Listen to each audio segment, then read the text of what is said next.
The Signal Oil Program, The Whistler.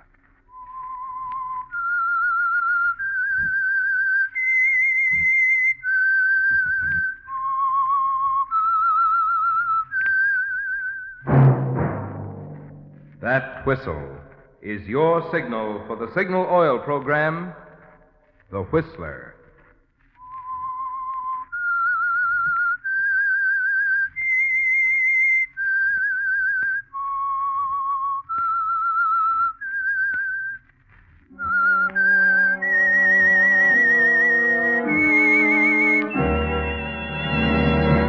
I am the Whistler, and I know many things, for I walk by night.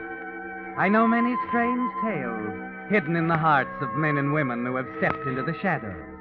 Yes, I know the nameless terrors of which they dare not speak.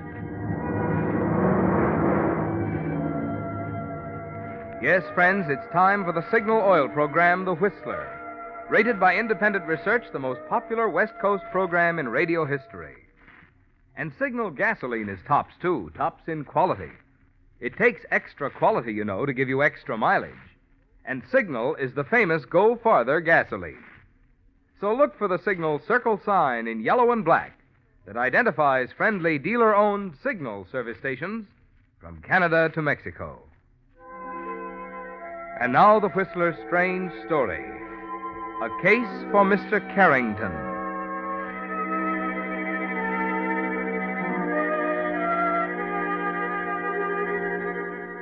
Outside, a gathering of black clouds had turned the blue waters of Kingston Harbor to a leaden gray.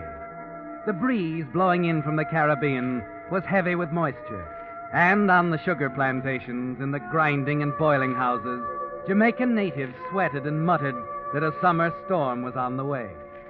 And as usual on Saturday afternoons, the veranda of the Myrtle Bank Hotel was a gathering point for men in white linen suits whose only talk was of sugar, 24 hours a day. Men who grew it, men who shipped and sold it, men who, by some mysterious alchemy, transformed it into an inspired concoction famous throughout the world as dark Jamaican rum. But Gordon Stone, for once, wasn't thinking of sugar. The girl was too charming, the cool, wind-blown American beauty of her too irresistible. He was admitting it to himself now. This wasn't just a passing thing with a summer tourist. He was in love, and he knew it. How's the drink? Wonderful. What is it? Myrtle Bank Punch. Huh? Specialty of the house. I'd enjoy it more under different circumstances. Oh, stop it, Paula. You're not going to leave Jamaica. You're going to stay. We're going to be married. Everything's going to be... You're wrong, Gordon. I'm sailing next week. Paula. I made up my mind when I saw the morning paper. The paper? There was an item about you and Mr. Wakefield. Something about how you would never sell out your interest in the plantation. But I decided you made a choice, Gordon. You know I won't stay here. I know now that you haven't any intention of leaving. Paula, there's nothing final about the Hedden deal. That's what I've tired of, Gordon. You could make everything final and perfect by selling. You said you would. You haven't. That's why I bought myself a steamer ticket today. Now, wait a minute. That's not giving me a chance. Paula, please, stick with me. Just a little while longer. These things can't be done in a day. It's been 3 months. It doesn't seem so complicated to me, Gordon. You own part of a sugar plantation. Sell it. Just like that, huh? It'd bring a lot of money. Not enough, Paula. I haven't done too well. My luck hasn't been too good lately. I have some pretty pressing debts. Besides, the interests are all split up. Only 20% is mine. Yes, you've told me before. Mr. Wakefield owns 60%, his son Wade the other 20%. What's that got to do with it? Paula, I've been very loyal to old man Wakefield. He likes me. Why, if anything happened to him, his share would go to me. There'd be over $300,000. Are you asking me to wait around until Mr. Wakefield... What? Of course not. I didn't mean it that way. It's simply that, well, things can change, Paula. It's no use talking. You're practically admitting you aren't going to do a thing. I'm leaving, Gordon. You're not being fair, Paula. This is no time to desert me. Why, I'm almost ready now. What do you mean, almost ready? Why, to talk things over with the old man. You did it again, Gordon. Did what? Another one of those peculiar remarks. What's on your mind, Gordon? What are you really getting ready for? I just told you. Hedden hasn't come up with the right All proposition. All right. Skip it. Promise me something, Paula. This ticket business. Say you won't I've go. postponed it too many times already, Gordon. I'm leaving on the next boat, that's all. Beg pardon, sir. Oh? Oh, yes? A message for you. Inspector Carrington is waiting for you at your house. Inspector Carrington? Oh, he's an old friend of Mr. Wakefield's, dear. You better tell the inspector that Never mind, Gordon. I must go anyway. All right, Paula. Paula, I'll get in touch with you. Goodbye. Would you like to take the phone, sir? The inspector... No. Just tell him I'll be out there in half hour. I'm just leaving.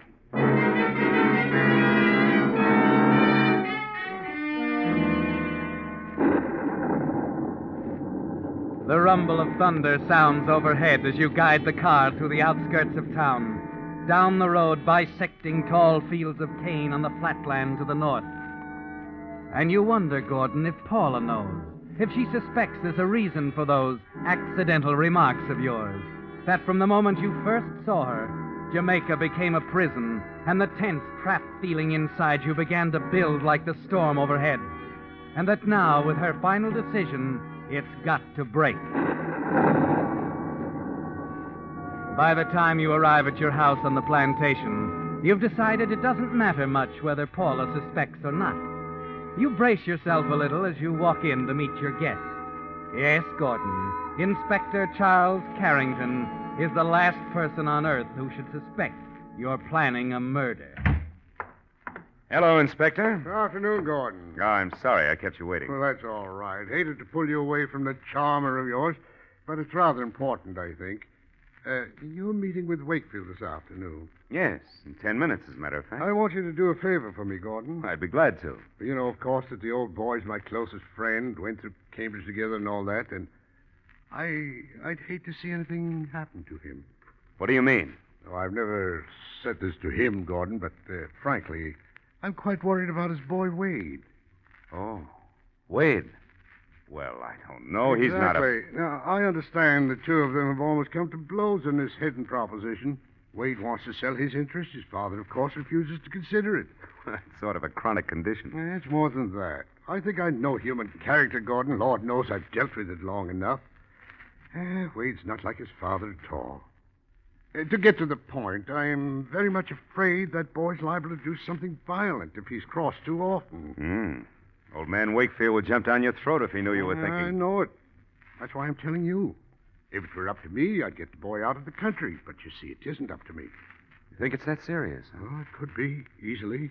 Wade is capable of anything. Such as?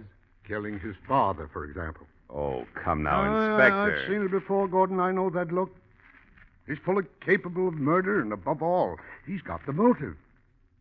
Oh, incidentally, I see you have a copy of my book on homicide investigation. Yes, I've had it for some time. A little out of date now. I wrote it in 23 when I was at the yard in London. But there's one thing in it that'll be sound as long as there are human beings, Gordon. Given the motive, 9 times out of 10, you've got the murderer. Wade Wakefield's got the motive. And I'm afraid... Don't worry, Inspector. Well, I want you to look out for his father, Gordon. You're with him all the time, the two of you in business together and so on. You needn't say anything to him, of course. But if you suspect the boy's up to anything, I want you to get in touch with my office at once. I'd better be going along. Oh, can I take you anywhere? No, my car's outside, thanks. You'll go along with me on this? Why, of course, Inspector. I'd do anything for Mr. Wakefield. You know that.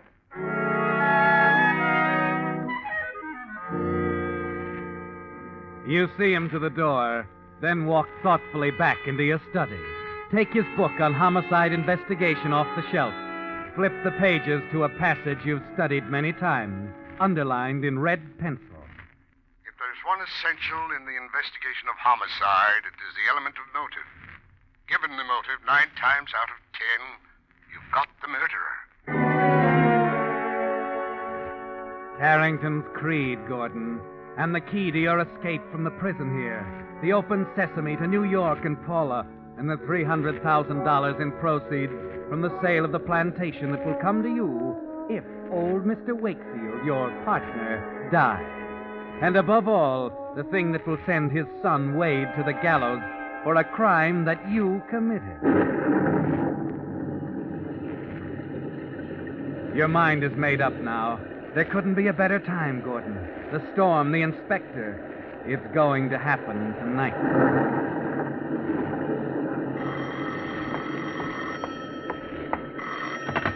Yes? Gordon, Oh, yes, Mr. Wakefield. Wade's here. You'd better get over right away. It looks as though I may need some help. I see. Yes, sir. I'll be right over.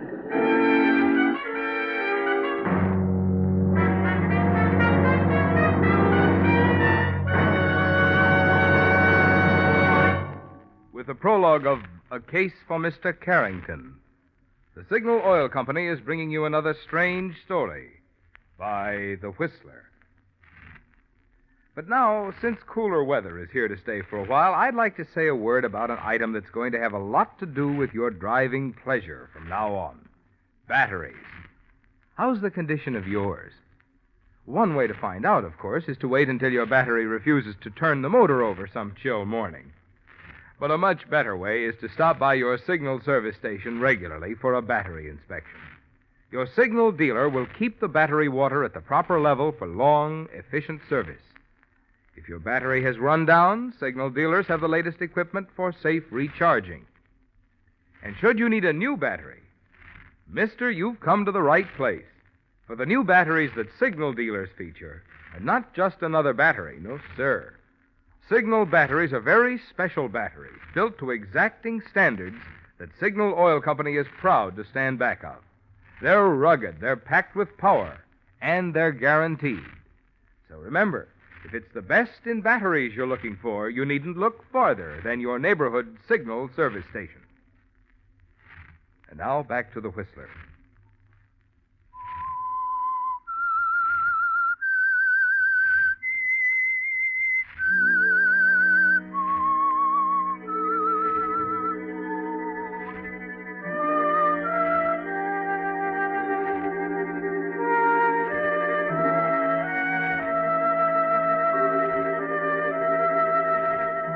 The downpour has turned the plantation road into a pair of muddy ruts as you slog along in second gear toward Wakefield's big house on the high ground near the gate.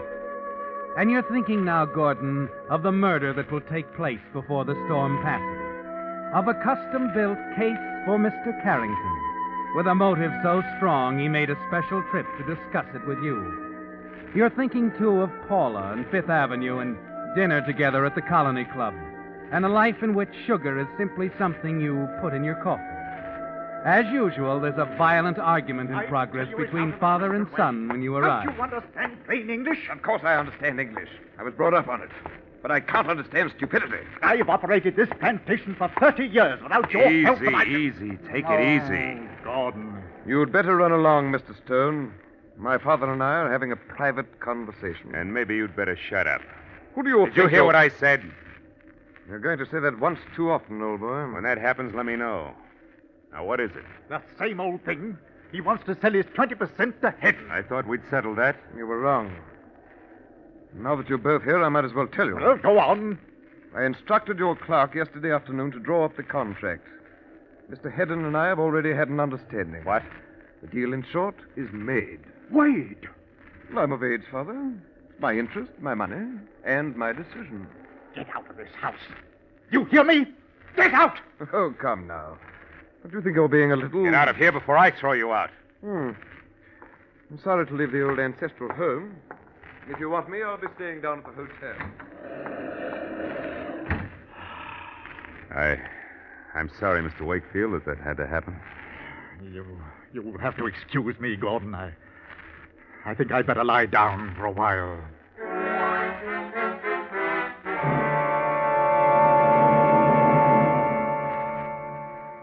As usual, exhausted by the argument, the old man goes to his room to rest, and you leave quietly by the back entrance. Walk across the mushy turf to one of the field office buildings. Little Mr. Knowles, the chief clerk, looks up from his desk as you enter. Mr. Stone, I've been waiting to see you, sir. I can't take any time right now, Knowles. If you don't mind, I'll have that agreement, the partnership arrangement with Wade. But that's what I want to ask you about. You drew that up yourself, you know. Of course I did. Something wrong? Why, yes. I'm surprised you didn't tell Wade there's a provision which makes it impossible for him to sell out. Oh? Did you tell him, Knowles? Certainly not. But I think the matter should be cleared up, sir. I think... Stop thinking, Knowles. Just give me the agreement. I was acting in the best interest of the firm when I drew them up that way. Then you'll attend to it? I'll attend to it. Well, I should hope so, sir. Just forget all about it.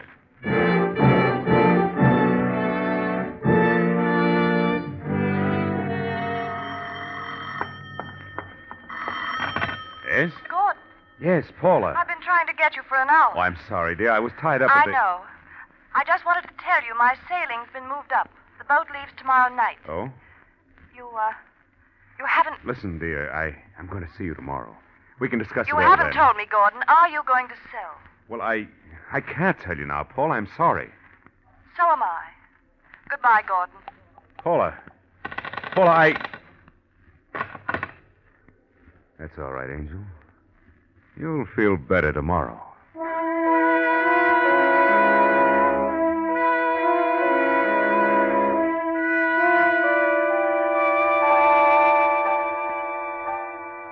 It's 3 o'clock now, Gordon. Time still to run through it once again in your mind. Time to temper your weapons.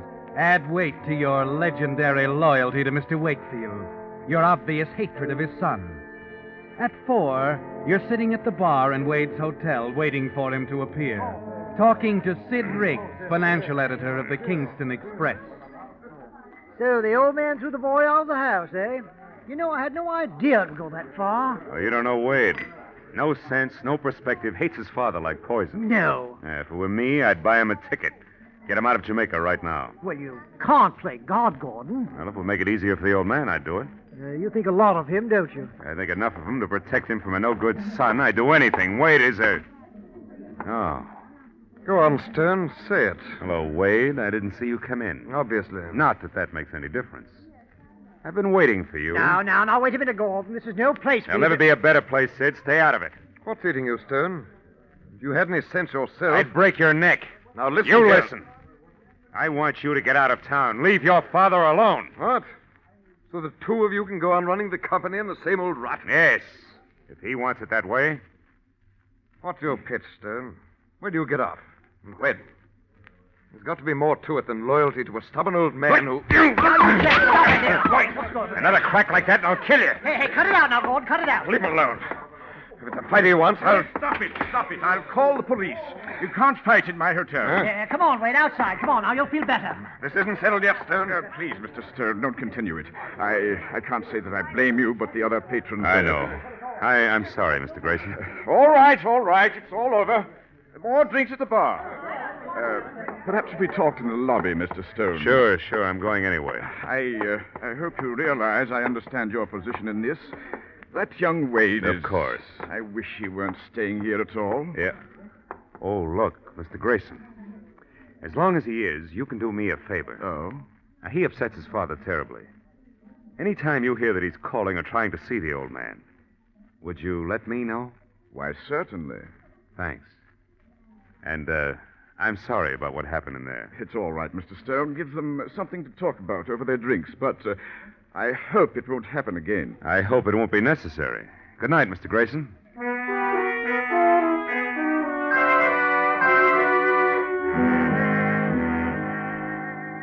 And you know that it won't be, don't you, Gordon? Because everything is fitting into place.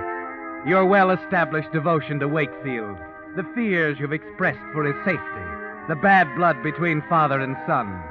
All that remains now is to bring the two of them together, and you know how to accomplish that. At 8 o'clock, you pull up in front of the big house, reach into your pocket for the agreement the little clerk gave you, and go inside. You find Wakefield in his study, and as he reads the contract, you know exactly what his reaction will be. And Wade can't sell out. Gordon, you're a wizard, an absolute wizard. Well, I thought there ought to be some out. Just a matter of tracking it down. You've certainly found the answer. Wade can't make a move. Oh, and will I enjoy telling that young... I wouldn't be too hard on him. After all, Well, he's got to learn. If he's ever going to be worth anything, he's got to learn. Yes. When are you going to talk to him? I'm going to get him over here tonight. But the storm and the way he feels. He may not want to come over. Oh, don't be ridiculous. I'll tell him just enough, Gordon, so that wild horses couldn't keep him away. Oh, I'll have him here in an hour. You know, I thought that's what you'd do, Mr. Wakefield. Well, wouldn't you in my place? Oh, I think so, yes. Huh. But there'll be words. Wade won't take this lying down. That's why I took a little liberty. Oh? I told your servants to take the rest of the evening off. Huh? You and Wade will have the house to yourself. You can shout his head off. Oh, Gordon, you're wonderful. I made no mistake in taking you in as a partner. I try to do my share. But I'll be running on. Why not stay? You should enjoy this. Oh, no, thanks. I think the next hour should be all yours.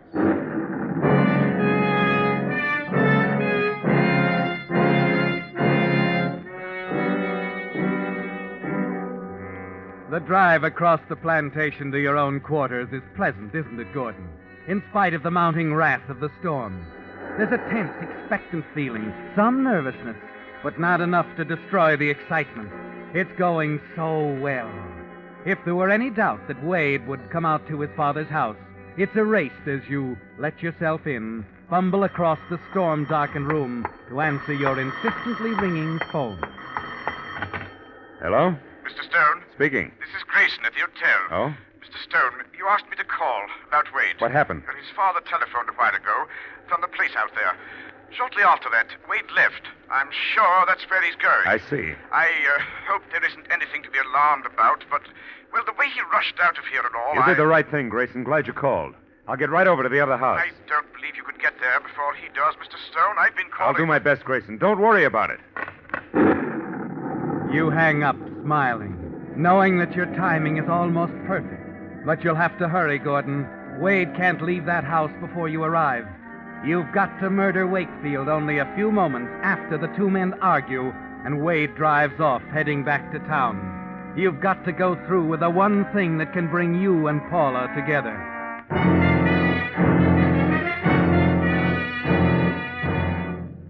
Grinding over the rain-soaked road, you hope that you haven't already delayed too long.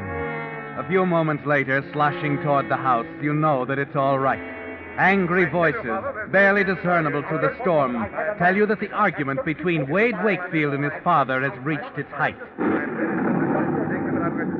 You stand, straining to listen, watching the house, wishing that the storm hadn't cut off the lights. Then you draw back as the house becomes silent. Watch tensely. A moment later, a figure slips out the side door, and you hear Wade's car start up. And you know that he's walked out on his father once again, that he's heading back to town.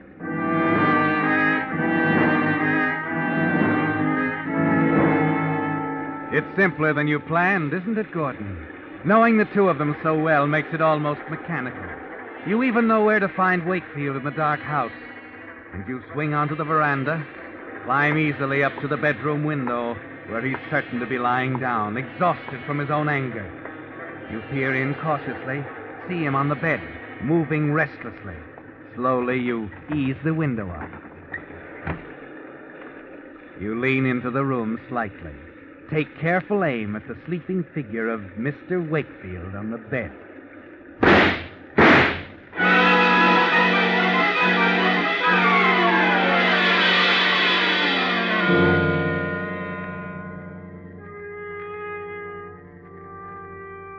You told me to call you, Inspector Carrington, but I'm afraid it's too late. You're sure he's dead? I saw it happen. The hotel manager called me. I tried to get here as fast as I could. Wade shot him and drove off. All right, Gordon. I'll arrange to have Wade picked up when he drives into town. You stay there. I'll be right out. I'll be here. Oh, and Gordon. Yes? I wouldn't touch anything. Better stay out of the room. All right, but try to hurry, Inspector. I feel terrible about this. I know, but there's nothing you can do. Just go easy, old man. Well, that's that. We'll be together, Paula. Sooner than you think.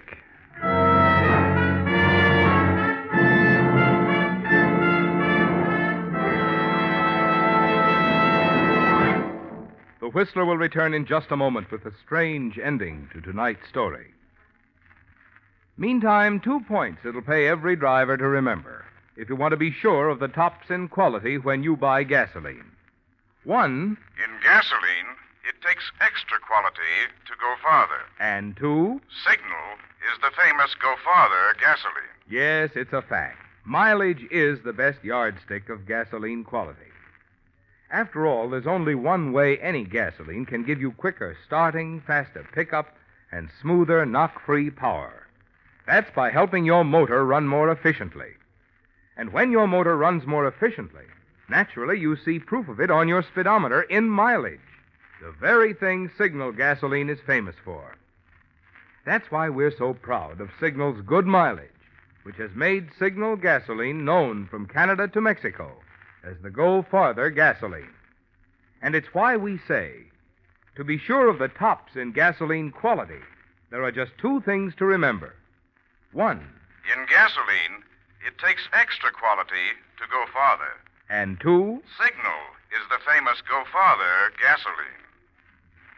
and now back to the Whistler.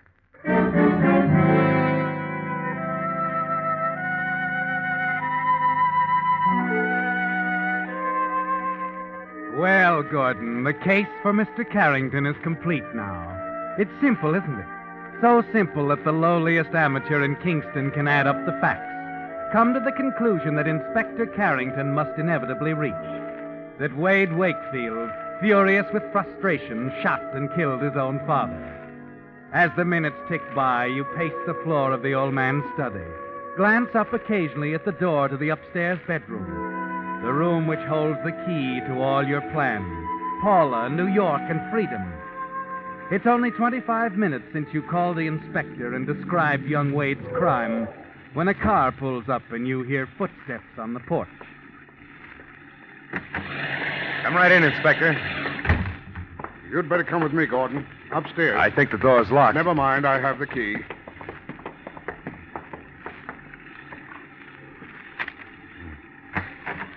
Here we go. Dead all right. Shot through the head.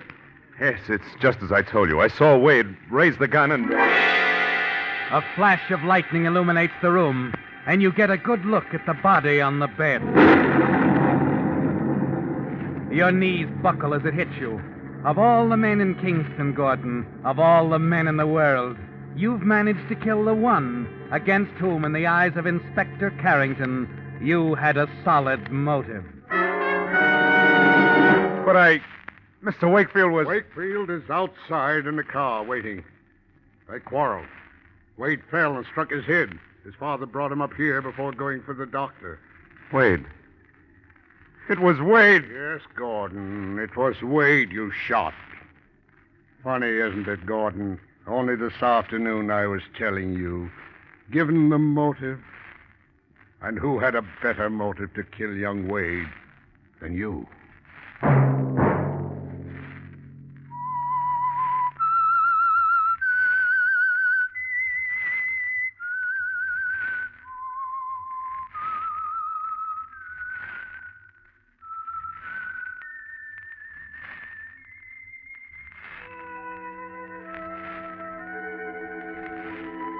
Let that whistle be your signal for the Signal Oil program, The Whistler, each Wednesday night at this same time. Brought to you by the Signal Oil Company, marketers of Signal gasoline and motor oil and fine quality automotive accessories. Signal has asked me to remind you, to get the most driving pleasure, drive at sensible speeds, be courteous, and obey traffic regulations. It may save a life, possibly your own.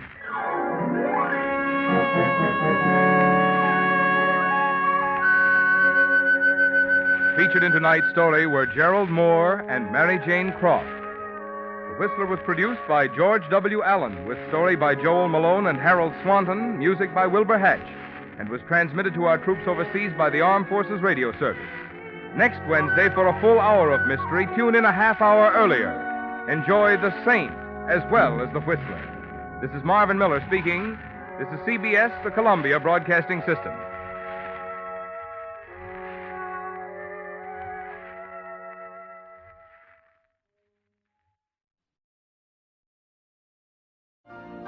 You've been listening to the OTR Gold Network. Find more classic radio at otrgold.com.